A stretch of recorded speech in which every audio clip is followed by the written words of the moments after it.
এই গল্পটাতে যেটা হয় যে দুজন দুই প্রান্তের মানুষ, দুই ধরনের মানুষ এক জায়গায় হয়ে যায় এবং একটা জায়গায় এসে তারা তাদের মধ্যে যে পার্থক্যটা থাকে সেই পার্থক্যটা ভুলে যায়। আমরা সবাই হিউম্যান বিং, তারা দুজন আসলে হিউম্যান বিং হয়ে যায়। এই যে মানুষের মানুষ হওয়ার যে বার্তা, এই নাটকটা আসলে সেই বার্তাটা দিচ্ছে।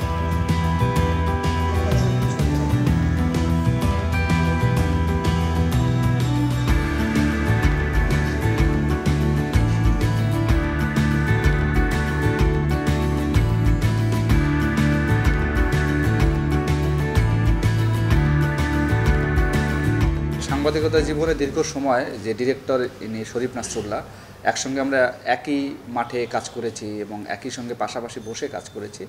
তো তার একটা ভরসার জায়গা নিশ্চয়ই ছিল।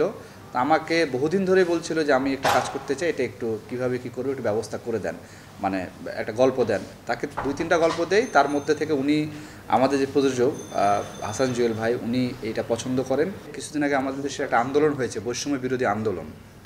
তো সেই আন্দোলনে আমরা কি দেখলাম, যে বৈষম্য দূর করার একটা চেষ্টা। তো সেইটারই একটা, যদি আমি রূপক অর্থে বলি, যে শ্রেণী বৈষম্য তৈরি হয় আমাদের সমাজে, সেই সমাজ ব্যবস্থায় দুজন মানুষ যখন একই বিন্দুতে একই জায়গায় দাঁড়ায়, তখন আসলে কি ঘটে, কি হতে পারে, এবং তারা কি আসলে বৈষম্যটা ঠিকঠাক রাখে নাকি বৈষম্যটা দূর করে তারা আসলে মানে জীবনটা কাটানোর একটা স্বপ্ন দেখে, যদিও আসলে আদৌ সেই স্বপ্ন পূরণ হবে কি হবে না, সেই জায়গাটাই আসলে আমরা এখানে তুলে ধরার চেষ্টা করেছি। আমাদের মূল লক্ষ্যটা হচ্ছে বৈষম্য বিরোধী এবং বৈষম্যবিহীন একটা সমাজ তৈরি করা, যেটা আমাদের মধ্যে আসলে ভেদাভেদটা তৈরি করবে না।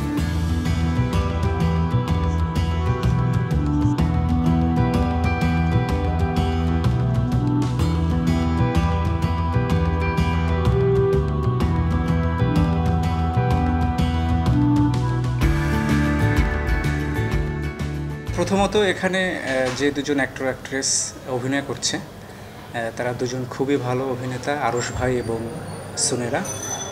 সবচেয়ে মজার বিষয় হলো যে আমাদের দেখা যায় যে আমাদের নাটকের ক্ষেত্রে এক ধরনের গতানুগতিক অভিনয়ের ধারা আমরা দেখি।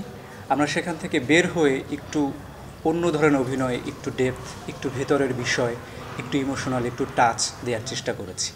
এটা একটা বিষয়। আরেকটা বিষয় হয়েছে যে এই নাটকের সবচেয়ে বড় বিষয় হলো গল্প অনেক বেশি শক্তিশালী। আমি ধন্যবাদ জানাবো আমাদের রাইটার অপূর্ণ রুবেল ভাইকে।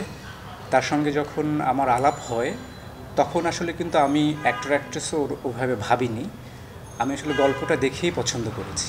সো আমি মনে করি যে গল্প এখানে একটা শক্তিশালী ভূমিকা পালন করবে এই নাটক দেখার ক্ষেত্রে।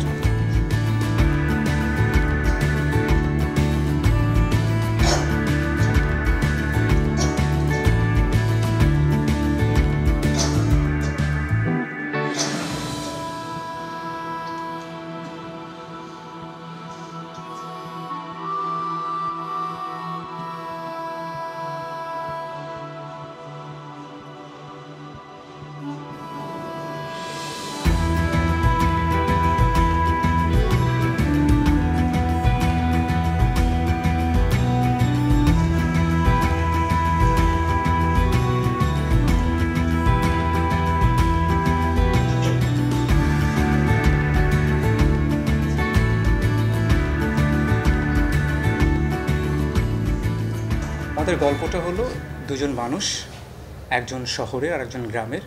যে কোনো একটা ঘটনায় তারা একটা জায়গায় আটকে যায় এবং তারা ওখানে 10 মিনিট থাকে। এই 10 মিনিটের মধ্যে তাদের জীবনের নানান ঘটনা ঘটে যায়, যে কারণে আমাদের গল্পের নাম 10 মিনিটস।